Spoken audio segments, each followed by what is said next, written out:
Acidentes de trânsito, mortes, pessoas que ficam inválidas. Como se prevenir? Quais os cuidados que você tem que tomar?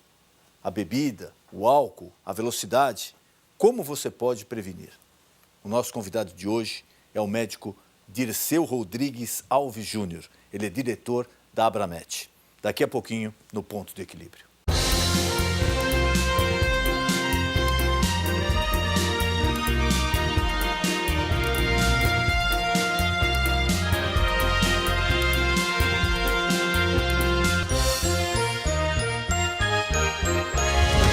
As pessoas que bebem e dirigem são irresponsáveis, porém elas assumem o risco de matar. O carro é uma arma, ela serve tanto para matar ela mesma como matar terceiros. O trânsito está caótico hoje e a maioria dos acidentes está por causa disso aí. A maioria dos acidentes noturnos é pessoas embriagadas e o estado de São Paulo tem que conscientizar mais as pessoas para parar de beber e dirigir o carro ou moto também.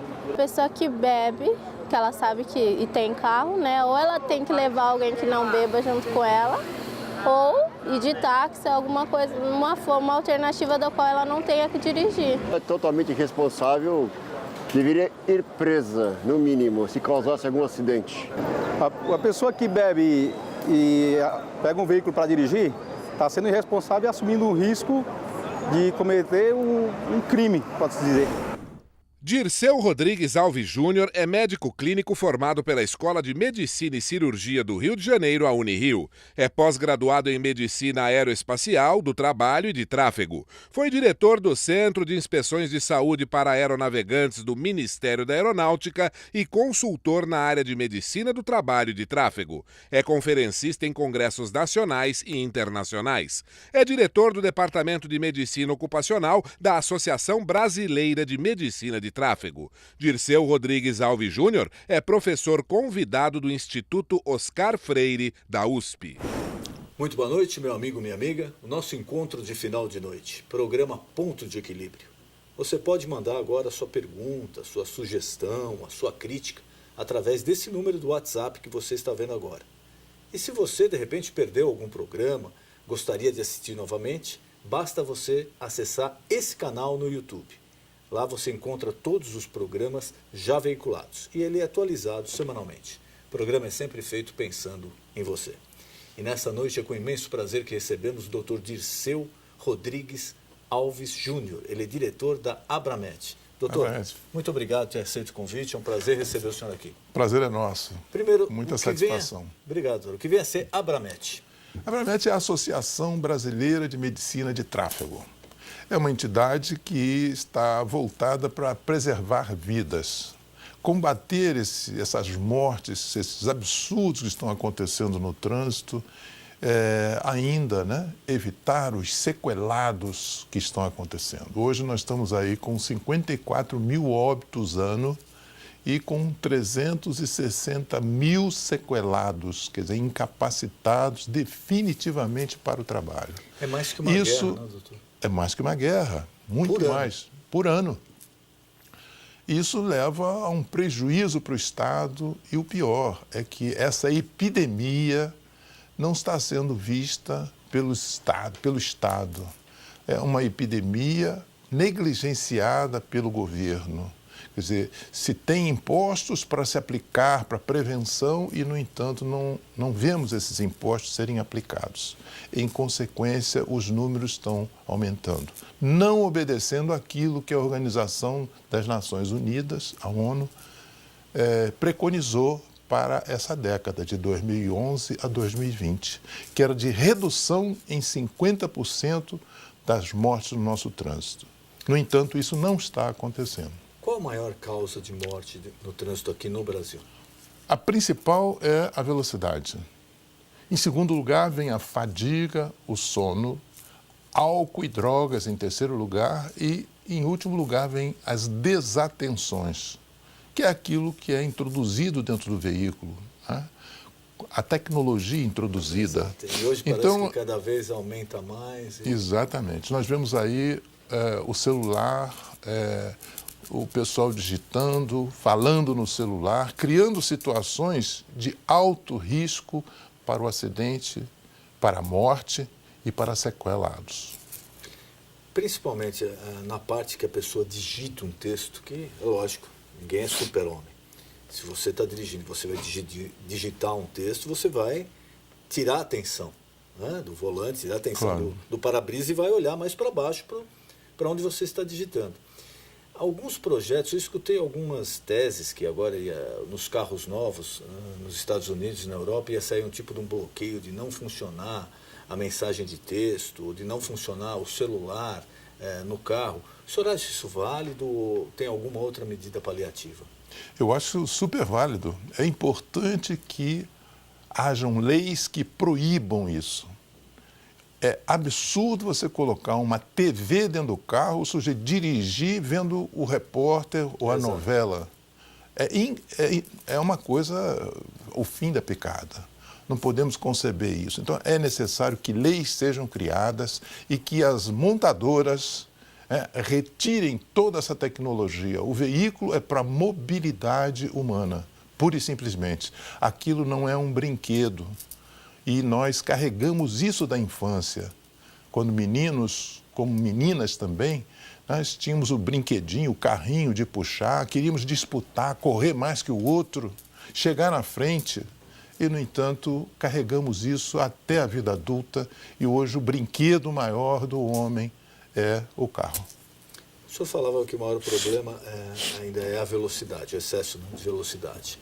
E hoje muitos radares, tantos aqui nas vias expressas de São Paulo, nas ruas, nas estradas, parece que tem minimizado um pouco, mas por outro lado tem muitas pessoas que parece que já conhecem onde estão os radares, principalmente em rodovias, nos trechos que ele sabe que não tem a fiscalização, certo. Naquele trecho ele abusa da velocidade. Pois é, está faltando aí alguma coisa que é formação, educação. Exato. Né? A gente trazer de berço alguma informação de respeito às situações que nós vivenciamos no dia a dia, em todos os setores, e principalmente no trânsito, porque está gerando mortes, está gerando sequelados. A educação, né, está prevista no Código Brasileiro de Trânsito. A educação desde tenra idade, desde os 5 anos de idade até o curso universitário, para a gente aprender a importância da mobilidade, da preservação da vida do indivíduo. E essa educação, né, passa aí pelo curso secundário com educação dentro da física, da química, da biologia, o sujeito conhecer os riscos que é a mobilidade sobre rodas, na moto, no carro, dentro da física, dentro da cinemática, dentro da energia, estudando a energia cinética, né? Saber tangenciar uma curva, saber os riscos de fazer isso ou aquilo, a velocidade, a energia cinética de um acidente, de uma colisão. Né? E o sujeito... Às vezes a pessoa pensa, uma batida a 40 por hora não é nada. Não é bem assim, não. Não, 40 olha... por hora já é uma velocidade que pode causar algum dano. Os ingleses, né? Em Londres, estudaram essa velocidade, o risco de morte com a velocidade. E constatou-se que com 32 km por hora nós somos capazes de produzir 5% de óbitos em pedestres. Se nós aumentarmos um pouquinho a velocidade para 45 km por hora, baixa velocidade, na realidade, somos capazes de produzir 48% de mortes em pedestres. E se nós aumentarmos para 64 km por hora, somos capazes de produzir 85% de mortes em pedestres. Então veja que com baixa velocidade a gente consegue matar gente. Então o risco é grande, né? É muito grande. E o senhor falava também sobre álcool e drogas. Há um tempo atrás houve um combate, né, uma tentativa de combate. A pessoa que bebe e dirige, inclusive com tolerância zero, não poderia ter consumido absolutamente nada de álcool, etc. No começo parece que funcionou, depois foi se perdendo no caminho. Agora existe uma legislação um pouco mais branda para o assunto.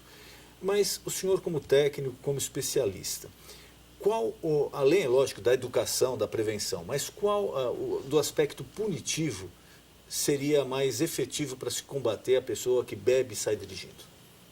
Olha, A lei seca saiu da Abramet.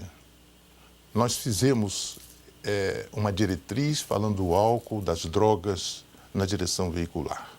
E um deputado aproveitou e colocou isso na Assembleia lá e conseguiu aprovação, e hoje nós temos a lei seca, que é uma lei que nós respeitamos a utilização dela, mas não entendemos como nós vamos fiscalizar essa lei. Não tem cabimento, estamos aí em torno de 54 milhões de motoristas. Como é que nós vamos fazer cada um soprar um aparelhinho de um em um, de boca em boca? Nós não vamos constatar. Então, a lei seca hoje ela funciona nos locais selecionados, né? São pontuais as blitz. Não se faz uma avaliação geral, por exemplo, da cidade de São Paulo. A periferia de São Paulo, por exemplo, é abandonada. Praticamente não existe. Fazem-se aqui, nessa região aqui mais nobre, né, onde tem os barzinhos, onde o jovem mais frequenta, mas não fazemos no Brasil, o Nordeste, não usa o chopinho, a cerveja que o jovem usa aqui. Lá se usa a bebida destilada. Bem mais forte. A bebida forte. E ele anda de moto, carrega a família na moto, entendeu? Então, é um risco danado. E, no entanto, nós não temos esse controle. Quando você ouve falar em fiscalização de trânsito, é Rio e São Paulo. Mais nada. Não se fala em outro estado, em outro local. No Nordeste, não existe isso. E muitos lugares não tem nem o bafômetro. Então, propomos, né, que o deputado Hugo Leal, que é o dono da lei, né, que ele colocasse, né, ou implantasse, né, um acréscimo a essa lei, que seria o etilômetro, que é o bafômetro, conectado à direção veicular, para que ele se torne um equipamento de proteção individual e coletiva. Por quê? Porque se a montadora conecta isso à ignição do carro, ao ligar a chave, ele não consegue ligar por causa do hálito dele.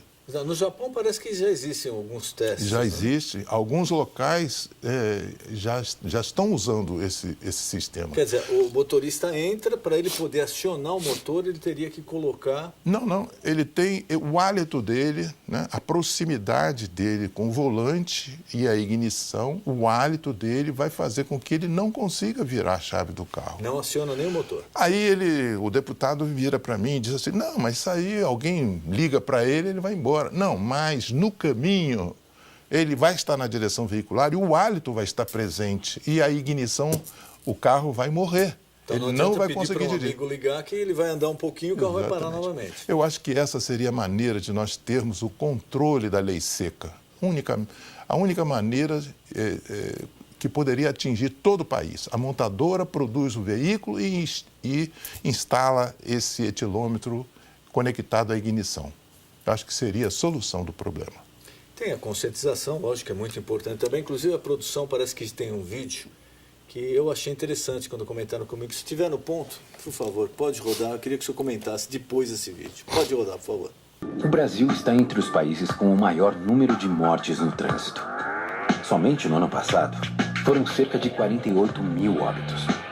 E mais de 5 mil desses aconteceram no estado do Paraná.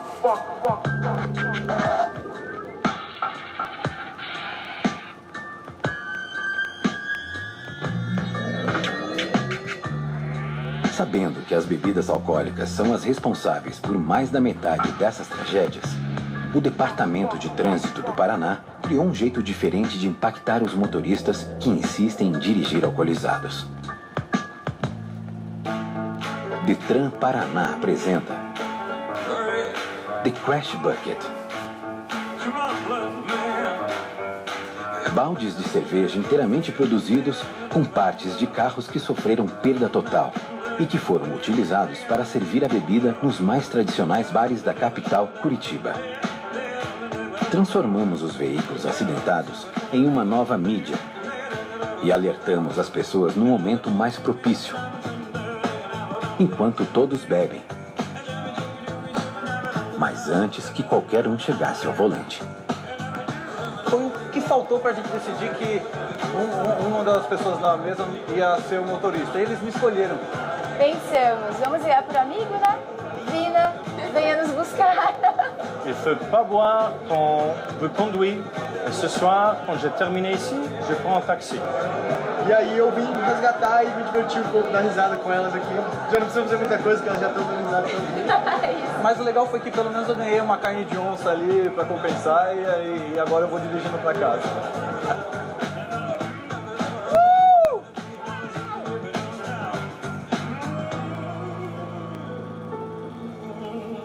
Do Paraná, usando o resto, né, dos carros que as pessoas bateram, deu perda total devido ao consumo de álcool, e utilizando a lata, né, do carro para fazer o balde e levar no bar onde a pessoa começa a consumir. Eu achei a ideia interessante. Muito interessante.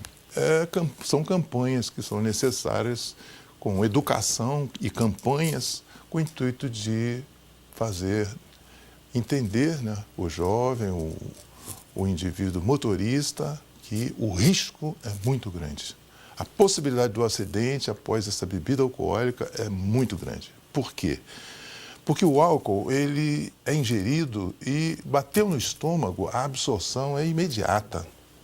Cai na circulação e vai ter o cérebro. E as células do cérebro, elas são muito sensíveis a esse produto, que é o álcool. E esse álcool vai inibir algumas funções cerebrais. Entre essas funções está aí a função cognitiva, a função motora e a função sensório-perceptiva. Na função cognitiva é a atenção, a concentração, o raciocínio, a vigília, a percepção do indivíduo com relação ao ambiente dele. Isso altera de fato. Muito, altera muito. Além disso, a função motora se altera, a resposta que esse indivíduo vai dar se houver necessidade de frenagem do veículo, a resposta é tardia. Normalmente, nós temos essa resposta em torno de 0,75 segundos. No entanto, com o sujeito fazendo uso da bebida alcoólica, essa resposta passa para 1,5 ou mais segundos. Praticamente triplica. Praticamente. Isso andando a 70, 80 por hora é uma eternidade. Ainda atua na função sensório-perceptiva, que é a sensibilidade tátil, a visão e a audição. Vejam que o risco é muito grande. Então, e o que nós precisamos para dirigir? Exatamente essas três funções. Sem elas, nós não conseguimos ter uma direção segura. Nós vamos andar com o carro de maneira zigue-zague. O senhor falou a respeito do número de mortes e de pessoas que ficam incapacitadas para o trabalho.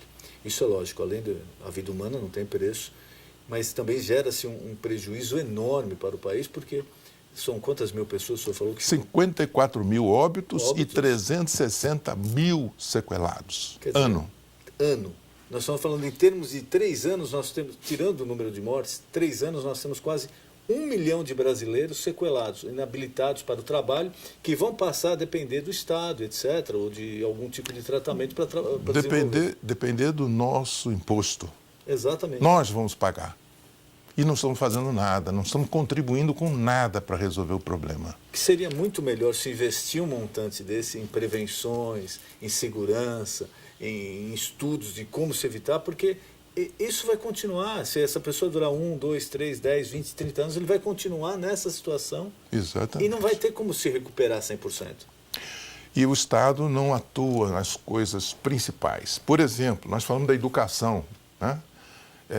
A formação do condutor, né? Você entra na escola, no curso de formação de condutores, para tirar a carteira nacional de habilitação, e você aprende a fazer o carro andar, pura e simplesmente.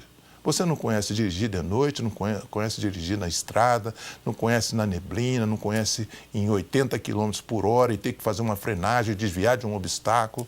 Você não sabe as adversidades que você vai encontrar na via. Você só aprendeu a fazer o carro andar. Andar na cidade, 30, 40 km por hora. E fazer uma baliza, estacionar o veículo, né? E nós precisamos incrementar isso Nós precisamos fazer o indivíduo conhecer os riscos, colocá-lo em simuladores, treinar nos simuladores, ir para um local específico para desenvolver velocidade e ver como é que ele se safa, como ultrapassar um veículo longo na estrada, né? Nunca aprendemos nada na estrada, nós vamos para a estrada desconhecendo tudo. Nós vamos ser autodidatas para poder dirigir numa rodovia.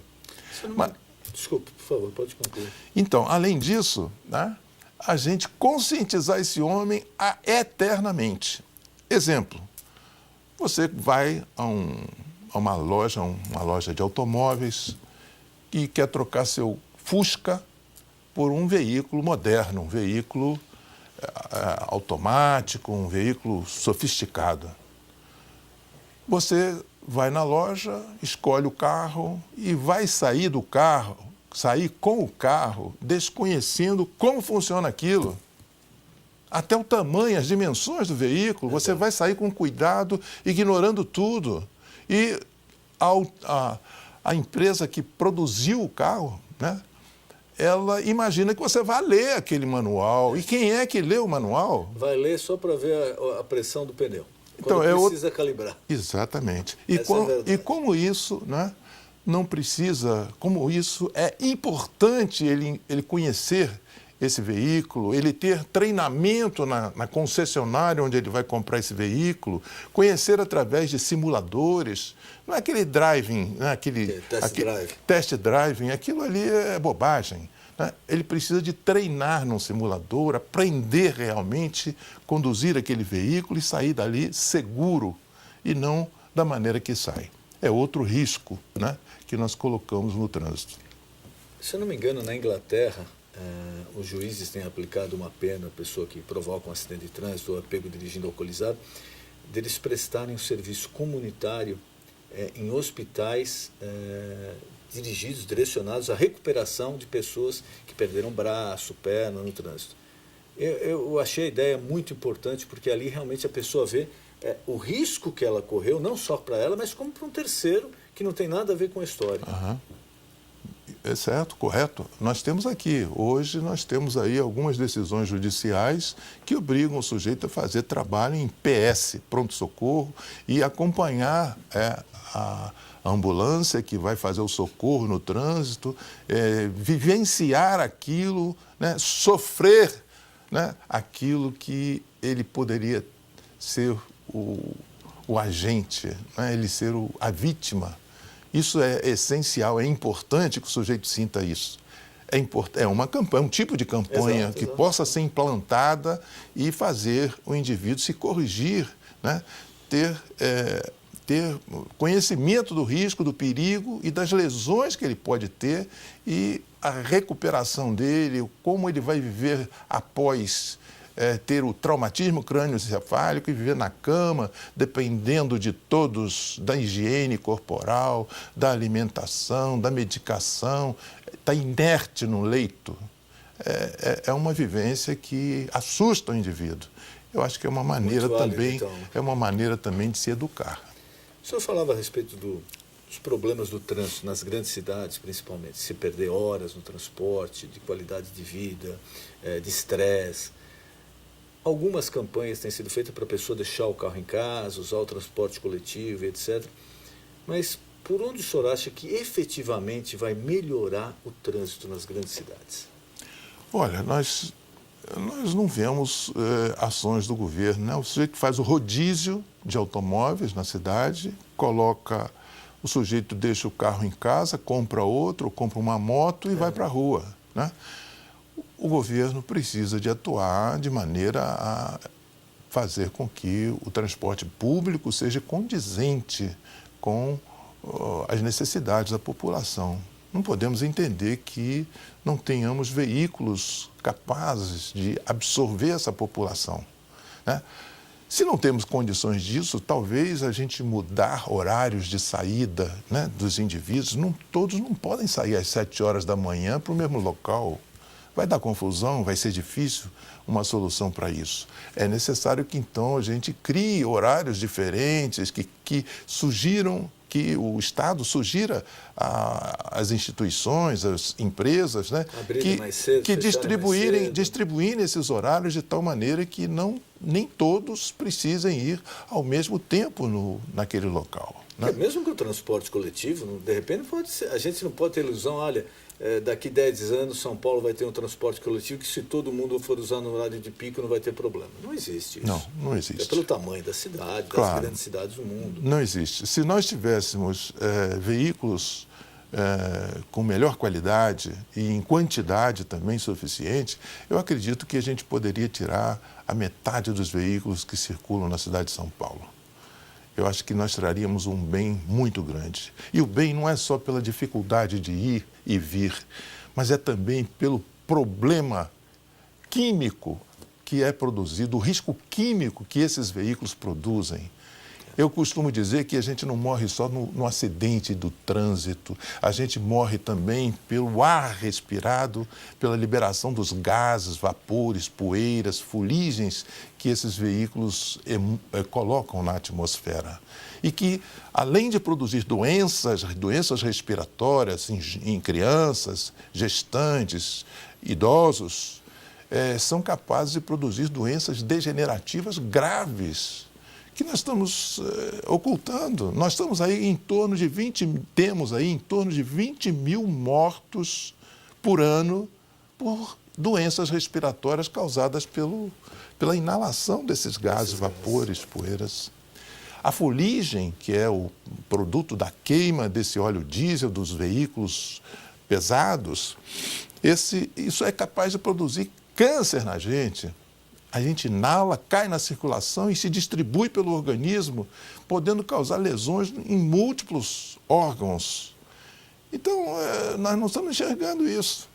É outra incapacidade, é outra causa de morte. E que não se computa, né? Que não se computa. Mas não é só também isso, também a condição climática que se altera. Né? Esses gases, monóxido de carbono, dióxido de carbono, sobem na atmosfera e é capaz de criar uma tampa impedindo a dissipação do calor da superfície. O efeito estufa, né? Produzindo o efeito estufa, um calor terrível dentro da cidade. Né?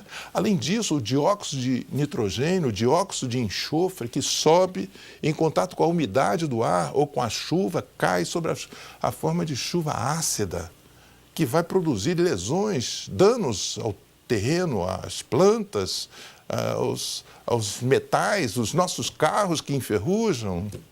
Então, tudo isso, né, não está sendo visto como solução para os problemas futuros da gente. Nós vamos sofrer muito ainda sem uma ação governamental que possa nos ajudar.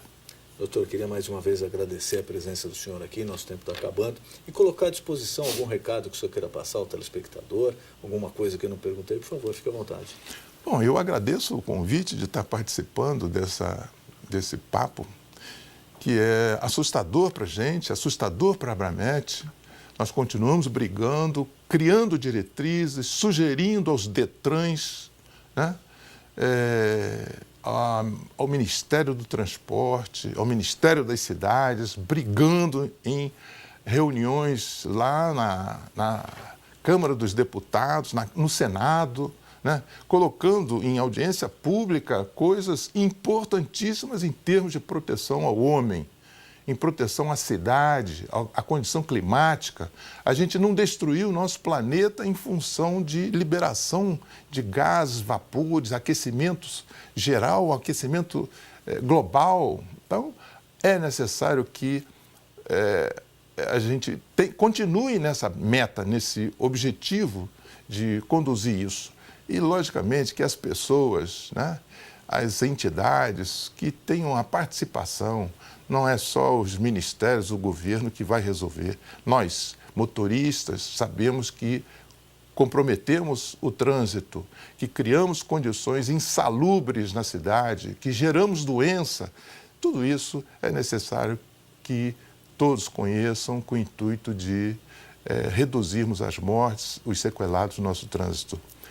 Eu quero colocar aí o site da nossa entidade, que é a Associação Brasileira de Medicina de Tráfego, que é www.abramet.com.br. O meu e-mail, dirceu.rodrigues5@terra.com.br. Eu agradeço a conversa que nós tivemos. O prazer foi todo nosso. Foi um prazer. O nosso encontro de final de noite, programa Ponto de Equilíbrio. Boa noite.